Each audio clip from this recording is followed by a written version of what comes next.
ये है दुनिया के मशहूर फुटबॉल प्लेयर रोनाल्डो, जिन्हें छोटे से छोटे देश का बच्चा भी जानता है। एक इंटरव्यू में जब इनसे पूछा जाता है कि आपका फेवरेट सब्जेक्ट कौन सा है, तो पहले तो वो सब्जेक्ट का नाम नहीं ले पाते, और जब इसका मतलब समझ जाते हैं उसके बाद वो अपने फेवरेट सब्जेक्ट का नाम भी ढंग से नहीं ले पाते। What's your favorite subject at school? Subject? What does it mean? Well, maths, mathematics, or English, or Yeah. history, or I'm quite good in what do you say? science. Science. I'm quite good. पर आज Ronaldo की net worth करीबन 4000 करोड़ रुपए है, और ये दुनिया के टॉप प्लेयर्स में से एक माने जाते हैं। कैली पिकलर हॉलीवुड की एक जानी मानी सिंगर है, जिनको एक बार किसी शो में बुला के ये पूछा जाता है कि बुडापेस्ट यूरोप के किस देश की राजधानी है, पर उनका जवाब सुन के ऑडियंस शॉक में आ जाती है और हंसने लग जाती है। The third grade world geography question is: Budapest is the capital of what European country? I thought Europe was a country. Let's see. Budapest? I never even heard of that. कैली पिकर को अभी तक लगता था कि यूरोप खुद एक देश है, और ये भी नहीं पता था कि यूरोप कोई देश नहीं बल्कि एक कॉन्टिनेंट है, और इसीलिए इन्हें काफी ट्रोल भी किया गया। और लोकल एग्जांपल है तो ऐसा ही कुछ आलिया भट्ट के साथ भी हुआ, जब उन्हें कॉफी विद करण में पूछा गया कि इंडिया के प्रेसिडेंट कौन है, जिसका जवाब वो देती हैं Prithviraj Chauhan. Who is the president of India? Manmohan Singh. Ranab Mukherjee. ऐसे ही काफी जाने माने सेलिब्रिटीज जो काफी आलिशान बंगलों में रहते हैं और यॉट में हर महीने पार्टी करते हैं, और जिन्हें 5th क्लास के बच्चे जितनी भी जनरल नॉलेज नहीं है, इन सब सेलिब्रिटीज को देख के भी हम सब के मन में यही सवाल आता है कि क्या पैसा कमाने के लिए सच में इंटेलिजेंस की जरूरत है? Which means problem statement is intelligence is equal to money. पर इंटेलिजेंस एक्चुअल में है क्या? क्योंकि इस एक डेफिनेशन के लिए वर्ल्ड के रिनाउंड प्रोफेसर्स लड़ रहे हैं और एक दूसरे को बुरा भला कह रहे हैं। Psychologists discover all sorts of new kinds of intelligence. And that's not saying much because generally speaking it's very difficult to find a discipline that's more susceptible to fads than educational psychology. तो इस video में पहले मैं सिर्फ एक reporter की तरह act करूंगा और ये बताने की कोशिश करूंगा कि ये 3 प्रोफेसर की थ्योरी क्या है जो इस बात के लिए लड़ रहे हैं। ओके, तो पहले इन 3 प्रोफेसर के नाम जान लेते हैं और ये देख लेते हैं कि ये लोग करते क्या है, फिर इनकी थ्योरी देखेंगे। पहले है हावर्ड गार्डनर, जो कि एक ज्यूइश अमेरिकन कॉग्निटिव साइकोलॉजिस्ट है, जो अपनी book the frames of mind के लिए भी फेमस है। फिर आते हैं रॉबर्ट स्टर्नबर्ग, जो कि एक अमेरिकन साइकोमेट्रिशियन है, यानी कि वो साइंटिस्ट जो टेस्ट और एक्सपेरिमेंट डेवलप करते हैं ह्यूमन बिहेवियर को प्रूव करने के लिए। ये कॉर्नेल यूनिवर्सिटी में एक प्रोफेसर भी हैं। और लास्ट में इस डिबेट को कंप्लीट करने वाले हैं जॉर्डन पीटरसन, जो कि एक कैनेडियन साइकोलॉजिस्ट हैं और अपने बोल्ड पॉलिटिकल ओपिनियन के लिए भी जाने जाते हैं। ओके, तो पहले हम बात करते हैं हावर्ड गार्डनर की और जानने की कोशिश करते हैं कि इनके अकॉर्डिंग इंटेलिजेंस क्या है। देखिए, 1970s में हावर्ड गार्डनर अपने ब्रेन डैमेज्ड पेशेंट को रेगुलर चेकअप करने के लिए रोज सुबह हॉस्पिटल जाते थे और शाम को वो छोटे स्कूल के बच्चों से मुलाकात करते थे और उनके इंटरेस्ट समझने की कोशिश करते थे। तभी हावर्ड को उनके पेशेंट्स में और उन बच्चों में एक अजीब सा रिलेशन नजर आता है। उन्होंने देखा कि स्कूल का हर बच्चा नेचुरली किसी न किसी एक्टिविटी में अच्छा था, जैसे कि कुछ बच्चे पढ़ाई में अच्छे थे, कुछ म्यूजिक में अच्छे थे, कुछ डांस में अच्छे थे एंड सो ऑन। हावर्ड जब हॉस्पिटल में जाते थे तो उन्होंने एक चीज नोटिस करी कि उनके कुछ पेशेंट्स किसी किसी चीज में बहुत बुरे तरीके से परफॉर्म करने लगे हैं, और वो ये इस बात पर डिपेंड करता था कि उन पेशेंट के दिमाग के किस पोर्शन में चोट लगी है। मतलब जैसे कि अगर किसी का ब्रेन के राइट हेमिस्फीयर में चोट लगी है तो हो सकता है कि उनकी दूर तक सोचने की शक्ति या फिर क्रिएटिविटी चली जाए। वहीं अगर चोट लेफ्ट साइड में लगी है तो हो ये रहा था कि उन्हें रीडिंग और राइटिंग में प्रॉब्लम आ रही थी। तो जब हार्वर्ड ने ये सारी चीजें कनेक्ट करी तो उन्हें रियलाइज हुआ कि जो इंटेलिजेंस की डेफिनेशन है जो इतने सालों से हम पढ़ते आ रहे हैं वो पूरे तरीके से गलत है, क्योंकि इंटेलिजेंस सिर्फ एक तरह की नहीं हो सकती। और एग्जैक्टली और इसी चीज को प्रूव करने के लिए हार्वर्ड ने मल्टीपल इंटेलिजेंस की थ्योरी निकाली और इसी थ्योरी को लेके आगे चलकर सबके बीच में बहस छिड़ गई। इस थ्योरी में उन्होंने 8 तरह की इंटेलिजेंस बताई है, जिन्हें हम अभी एक एक करके समझेंगे। तो सबसे पहली इंटेलिजेंस है स्पेशियल इंटेलिजेंस, जिसमें हम अलग अलग डायमेंशन के बारे में सोच सकते हैं, जैसे कि पेंटिंग या फिर डिजाइनिंग, स्पेशली जो लोग 3D में क्रिएट करते हैं। और इसके सबसे अच्छे एग्जाम्पल है लियोनार्डो द विंची और माइकल एंजेलो। दोनों को ही फॉर्मल एजुकेशन पसंद नहीं थी, पर उन दोनों के पास स्पेशल स्किल्स थी, जिसकी वजह से वो हिस्ट्री के बेस्ट पेंटर और आर्किटेक्ट बने। हार्वर्ड की सेकंड इंटेलिजेंस है बॉडीली या काइनेटिक इंटेलिजेंस, यानी अपनी फिजिकल एबिलिटीज को यूज करके किसी गोल को अचीव करना। जैसे कि रोनाल्डो को हम देखें तो वो हार्वर्ड की थ्योरी के हिसाब से उनमें बॉडीली इंटेलिजेंस है, जिसे यूज करके वो सारे गेम्स अपने फेवर में कर लेते हैं और उन्हें जीत भी लेते हैं। थर्ड इंटेलिजेंस है म्यूजिकल एबिलिटी, जैसे कि ए.आर. रहमान एक ऑस्कर विनर म्यूजिशियन और सिंगर भी है, जिनको अपना स्कूल बचपन में ही छोड़ना पड़ा था, पर एक फॉर्मल स्कूल ना होने के बावजूद उनकी नेट वर्थ आज अप्रोक्सीमेटली 1700 करोड़ पे बताई जाती है। फोर्थ इंटेलिजेंस में हार्वर्ड लिंग्विस्टिक इंटेलिजेंस की बात करते हैं। हमने कई लोगों को देखा होगा जो लैंग्वेजेस में बहुत अच्छे होते हैं, जैसे कि 17 साल का लड़का है जिसका नाम है सालिक, जिन्हें 12 लैंग्वेजेस आती हैं, पर ये अपनी फाइनेंशियल प्रॉब्लम्स की वजह से कभी स्कूल नहीं गए और अपनी फैमिली के साथ ही रोड पे फॉरेनर्स को बांसुरी बेचा करते थे। पर इनकी लिंग्विस्टिक इंटेलिजेंस की वजह से ये पूरी दुनिया में फेमस हो गए और एक चाइनीज स्कूल ने इन्हें स्कॉलरशिप दे दी और कहा कि हम आपकी इसी एबिलिटी को एम्पलीफाई करेंगे। नंबर 5 आता है लॉजिकल और मैथमेटिकल इंटेलिजेंस, जैसे कि आइंस्टाइन और न्यूटन, जिन्होंने अपनी लॉजिकल एबिलिटीज की वजह से दुनिया की फिजिक्स ही बदल दी। हार्वर्ड की 6th टाइप ऑफ इंटेलिजेंस है इंटरपर्सनल इंटेलिजेंस। इसमें वो लोग आते हैं जो बात करने में बहुत अच्छे हैं और दूसरे लोगों को काफी कन्विंस कर सकते हैं, जैसे कि टीचर्स या बिजनेसमैन। 7th इंटेलिजेंस है इंट्रापर्सनल इंटेलिजेंस, यानी कि खुद को समझने की एबिलिटी और अपने इमोशंस को कंट्रोल करने की एबिलिटी, जिसमें आते हैं गांधी जी जैसे लीडर्स, जिन्होंने अपने इंटरनल इमोशंस को कंट्रोल करके नॉन वायलेंस की थ्योरी दी। हार्वर्ड गार्डनर की 8th और आखिरी इंटेलिजेंस है नेचुरलिस्ट इंटेलिजेंस। इसमें वो लोग आते हैं जिसमें नेचुरल एनवायरनमेंट और एनिमल से प्यार होता है और उन्हें समझने की क्षमता होती है, जैसे कि बायोलॉजिस्ट एक्सेट्रा। अब अगर हम गार्डनर की थ्योरी के हिसाब से इंटेलिजेंस को देखें और अपनी प्रॉब्लम स्टेटमेंट को इवैल्यूएट करें, which is intelligence is equal to money, तो इस पर्टिकुलर डेफिनेशन के अकॉर्डिंग आलिया भट्ट भी इंटेलिजेंट है, रोनाल्डो भी इंटेलिजेंट है। तो ऐसा लगता है कि यस, जो लोग इंटेलिजेंट हैं वो मनी बना सकते हैं। अब इसमें कई लोगों को ये डाउट आ रहा होगा कि यार गांधी जी तो अमीर नहीं थे ना, उनकी तो हार्वर्ड की थ्योरी के अकॉर्डिंग इंट्रापर्सनल स्किल्स अच्छी थी। तो देखो, हम स्टडी कर रहे हैं ह्यूमन बिहेवियर को, और ह्यूमन बिहेवियर में there is no one definition which can lead to 100% results. It is more like a probability. अभी भी अगर हमें डाउट आ रहे होंगे तो वो आगे जाके क्लियर हो जाएंगे। अब हम नेक्स्ट प्रोफेसर की बात करते हैं, स्टर्नबर्ग। इन्होंने दी थी ट्रायआर्किक थ्योरी ऑफ इंटेलिजेंस, यानी इनके अकॉर्डिंग 3 टाइप की इंटेलिजेंस है। पहली है एनालिटिकल, यानी कि हम रीजन करके प्रॉब्लम को सॉल्व कर सकते हैं या नहीं। सेकंड है क्रिएटिव, यानी हम अपनी क्रिएटिविटी यूज करके नए आइडियाज मार्केट में ला सकते हैं कि नहीं। थर्ड आती है प्रैक्टिकल इंटेलिजेंस, जिसमें हम अपनी प्रैक्टिकल नॉलेज को यूज करते हैं, भले ही हमें उसके पीछे के रीजन साइंस वगैरह पता भी ना हो, यानी ये लोग स्ट्रीट स्मार्ट हैं। एक स्टडी में स्टर्नबर्ग और इनकी टीम ने जाना कि जो एस्कीमो के बच्चे हैं उनका आईक्यू एक एवरेज बच्चे से बहुत कम होता है, पर वहीं उन्होंने देखा कि यही एस्कीमो जिनका आईक्यू कम है वो रास्ते नेविगेट करने में, हंटिंग करने में और सर्वाइवल करने वाली सारी एक्टिविटीज में बहुत तेज थे, यानी कि उनकी प्रैक्टिकल इंटेलिजेंस बहुत ज्यादा थी।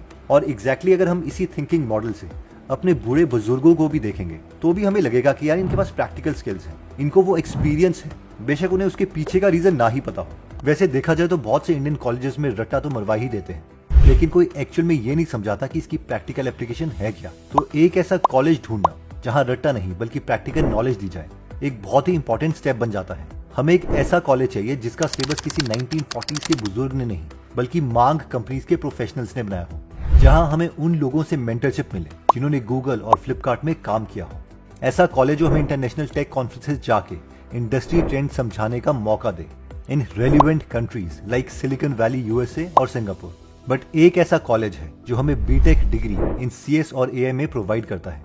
इसका नाम है न्यूटन स्कूल ऑफ टेक्नोलॉजी और इनकी सक्सेस इनके स्टूडेंट अचीवमेंट में ही दिखती है। इनके एडवांस करिकुलम और नेक्स्ट लेवल अचीवमेंट की वजह से विद इन 1 ईयर इस कॉलेज की डिमांड इतनी बढ़ गई है कि दिल्ली कैंपस के साथ साथ पुणे में डीवाई पाटिल यूनिवर्सिटी के साथ पार्टनरशिप करके इन्होंने नया कैंपस खोला है, जहां एक स्टूडेंट ने गूगल एसओसी का 1.25 लाख का इंटर्नशिप क्रैक किया है। दूसरी स्टूडेंट यूरोप जा रही है to represent India in the Wikimedia hackathon. साथ ही में यहाँ के बहुत से स्टूडेंट्स फर्स्ट ईयर में ही 30,000 पर मंथ का एवरेज स्टाइपेंड वाली इंटर्नशिप क्रैक कर पा रहे हैं। तो अगर हम चाहें तो इनके एंट्रेंस टेस्ट एनसैट के लिए रजिस्टर कर सकते हैं, क्योंकि इनकी रजिस्ट्रेशन बहुत ही जल्दी क्लोज होने वाली है। इसका लिंक मैंने डिस्क्रिप्शन में दे दिया है। अब अगर हम स्टर्नबर्ग की थ्योरी के हिसाब से इंटेलिजेंस को देखें और वापस अपनी प्रॉब्लम स्टेटमेंट के ऊपर जाएं कि is intelligence is equal to money, तो हमें ये स्टेटमेंट ट्रू लगेगी, क्योंकि इस पर्टिकुलर डेफिनेशन में, इंटेलिजेंस की डेफिनेशन में स्ट्रीट स्मार्ट लोग भी आ रहे हैं। अब आई नो कि इस डेफिनेशन को यूज करके भी आपके दिमाग में ऐसे कोई ना कोई लोग याद आ रहे होंगे जो इन 3 टाइप ऑफ इंटेलिजेंस में तो हैं, लेकिन वो अमीर नहीं है। और अगेन मैं इसका रिप्लाई करने के लिए ये ऐड करना चाहूंगा कि हम ह्यूमन बिहेवियर को स्टडी कर रहे हैं और इसमें एक ऐसी डेफिनेशन बनाना जिसमें 100% केसेस इंक्लूड हो जाए, ये बहुत ही मुश्किल है। अब ये मुश्किल क्यों है ये मैं आपको आगे समझाऊंगा जब मैं आपको लॉजिस्टिक रिग्रेशन और कोरिलेशन की थ्योरी समझाऊंगा। ओके, तो अब आते हैं हम सबके फेवरेट जॉर्डन पीटरसन, जो कि इन दोनों प्रोफेसर की थ्योरी को बकवास बताते हैं। इसके लिए पहले आप इस वीडियो का छोटा सा ये क्लिप देख लीजिए। Psychology is that psychologists discover all sorts of new kinds of intelligence. And, you know, the biggest two proponents of that sort of thing, I suppose, were Bob Sternberg, who came up with this thing he called practical intelligence, and then Howard Gardner, who came up with the theory of multiple intelligences, which had a very large effect on educational psychology.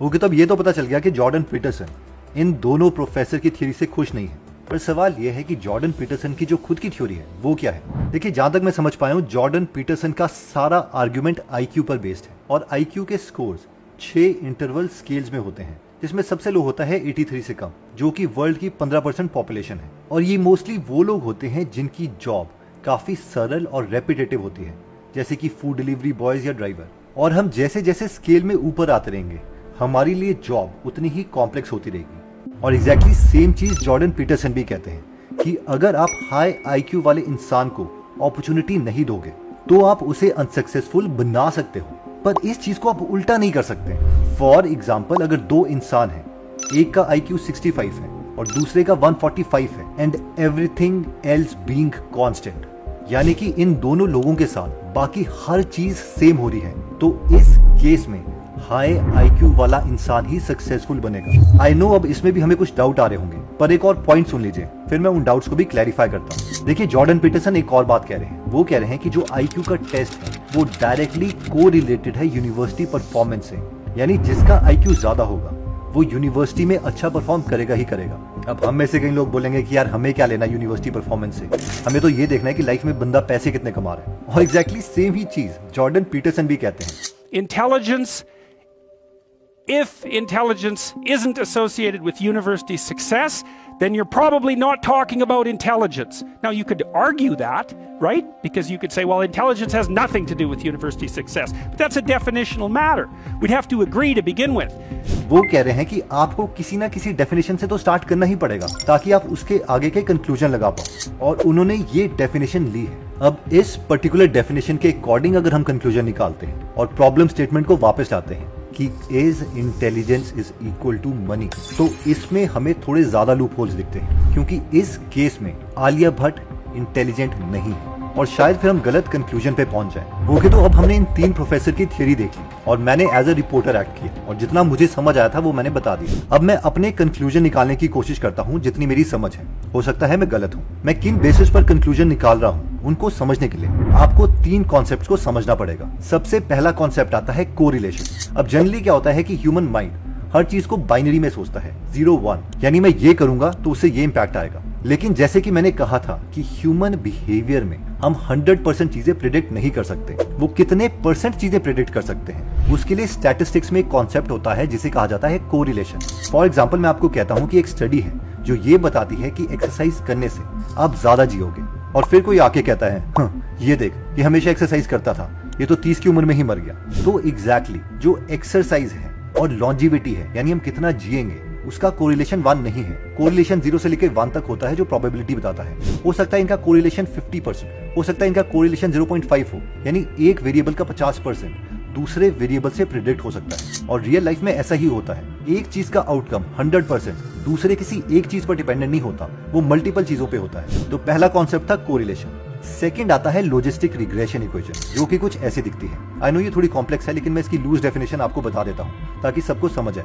इसमें P is probability, यानी कि अगर हम इसमें पिछले example में जाएं और ये देखें कि जो लॉन्जिविटी है, यानी हम कितना जिएंगे, वो किन किन वेरिएबल पर डिपेंडेंट है, उसमें B1, B2, B3 ये सारी चीजें आ सकती हैं, एक्सरसाइज, मनी, स्ट्रेस एक्सेट्रा।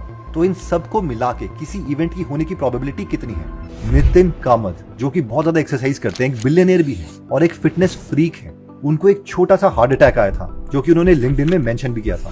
यानी ये सारे वेरिएबल्स, उनके पास कितना पैसा है, वो कितने हेल्दी हैं, कितना टाइम फिटनेस को देते हैं, ये सारे मिलके भी 100% किसी चीज को प्रिडिक्ट नहीं कर पा रहे थे। थर्ड लॉजिक आता है कि all other variables has to be constant. देखिए साइंस में जो सबसे बड़ी गलती हो जाती है हमसे वो ये है कि जब हम एक वेरिएबल को देखना चाहते हैं कि इससे क्या हो रहा है, उस टाइम पर हमें ये मान के चलना पड़ता है कि बाकी सारे वेरिएबल कांस्टेंट हैं। फॉर एग्जांपल, अगर मैं ये देखना चाहता हूँ कि एक्सरसाइज से मेरी लॉन्जिविटी पे फर्क पड़ता है कि नहीं, तो आपको ये मानना पड़ेगा कि दो जुड़वा भाई हैं जिनकी एज सेम है, उनके पास पैसे सेम है, उनकी हर एक चीज कांस्टेंट है। सिर्फ एक भाई एक्सरसाइज कर रहा है और दूसरा नहीं कर रहा, और सिर्फ इसी पर्टिकुलर केस से जो आप स्टडी करोगे उसके कंक्लूजन्स ठीक होंगे। अब नॉर्मली हो क्या रहा है कि हम इस प्रॉब्लम स्टेटमेंट को ले रहे हैं कि intelligence is equal to money, ये सच है कि नहीं, और इसमें सारी चीजें जो कंफ्यूजन क्रिएट कर रही है वो है डेफिनेशन ऑफ इंटेलिजेंस। आप जो भी डेफिनेशन को एक्सेप्ट करोगे उसके अकॉर्डिंग जो कंक्लूजन है वो अलग अलग आएंगे, और उसके कंक्लूजन निकालने के लिए लेट्स से कि अगर आप कहते हो कि IQ जो है वो ज्यादा पैसे बनाता है, तो आपको ये मान के चलना पड़ेगा कि बाकी हर चीज फिर कांस्टेंट है। मुझे लगता है कि ये कॉन्सेप्ट आपको इस एग्जांपल से भी समझ आ जाएगा। जैसे कि जॉर्डन पीटरसन बोलते हैं कि लेट्स से आपका एक बच्चा होगा, तो उस बच्चे का IQ आप क्या चाहोगे, 65 की 145? Here, you're going to have a child. You want the child to have an IQ of 65 or 145. Decide. Okay, so you're all going to vote. Okay, you think any one of you is going to vote to have a child with an IQ of 65. That child's going to have a hard time developing even linguistic ability. They're never going to learn to read. They're never going to leave home. So which child are you going to pick? हमें से हर एक इंसान कहेगा 145, which is exactly the point, क्योंकि इस thought experiment में हम automatically मान के चल गए हैं कि बाकी हर चीज तो हम सेम ही करेंगे बच्चे के साथ, और इसीलिए हम अपने बच्चे का भी IQ ज्यादा जानेंगे। आई अगेन अंडरस्टैंड कि डेफिनेशन की वजह से कंफ्यूजन होगी और हम उस पर डिस्कस भी करेंगे, which is a good thing कि एटलीस्ट हम डिस्कस कर रहे हैं। बट एक और एग्जांपल मैं देता हूं आपको। 2006 में नासा ने प्लेनेट की डेफिनेशन को चेंज कर दिया, जिसके अकॉर्डिंग प्लूटो जो था अब वो प्लेनेट नहीं रहा, वो ड्वार्फ प्लेनेट बन गया। तो इसका क्या मतलब हुआ कि सोलर सिस्टम से प्लूटो गायब हो गया, वो इस डेफिनेशन में इंक्लूड नहीं हो रहा है। तो अगर हम डेफिनेशन चेंज करते रहेंगे, यानी जिस रूलर से हम कोई चीज मेजर कर रहे हैं वो रूलर ही चेंज होता रहे, तो हमारे कंक्लूजन कभी भी ठीक नहीं रहेंगे। What the hell good is your ruler if it stretches when you use it, has to measure the same thing multiple times? I hope is intelligence equal to money, इसके ऊपर अभी भी डिबेट होती रहेगी, क्योंकि जॉर्डन पीटरसन तो इस definition के ऊपर बहुत गुस्सा है। और अगर हम लोग भी डिबेट कर रहे हैं तो ये एक अच्छी बात है, क्योंकि इसका मतलब है कि हम सबके दिमाग में इंटेलिजेंस की डेफिनेशन अलग अलग है। वैसे मैं कमेंट सेक्शन में देखूंगा कि आप लोग किस कंक्लूजन पर आते हो। और हाँ, एक और चीज, अगर आप अपनी सिर्फ एकेडमिक्स के अलावा बाकी इंटेलिजेंट लोगों से सीखना चाहते हो जिन्होंने 60-60 साल तक एक ही चीज पे काम करके उस पर बुक लिखी है, तो आप गीगल ऐप डाउनलोड कर सकते हो, जहाँ पर मेरी फेवरेट बुक है थिंकिंग फास्ट एंड स्लो। यहाँ पर 250 से ज्यादा बुक समरीज हिंदी में फ्री में अवेलेबल है, और हर हफ्ते हम एक बुक समरीज में ऐड करते रहते हैं। यानी एक हफ्ते तक जब तक आप एक बुक समरी सुनोगे, हम दूसरी बुक समरी ऐड कर चुके होंगे। तो इस ऐप को जरूर ट्राई कीजिए। अगर अच्छी लगती है तो इसकी आप प्रीमियम सब्सक्रिप्शन ले सकते हैं, जिससे 1500 और बुक्स अनलॉक हो जाती है। Love you all, take care. तो मिलते हैं नेक्स्ट वीडियो में। Thank you so much. जय हिंद। अगर आप हमारी वीडियोस मिस नहीं करना चाहते तो हमारा पेज लाइक करने के बाद 3 डॉट्स के बटन को प्रेस करके फॉलो के बटन को सिलेक्ट कीजिए, और फाइनली सी फर्स्ट के ऑप्शन को सिलेक्ट कर लीजिए। इससे आपको हमारी हर पोस्ट मिलती रहेगी। जय हिंद।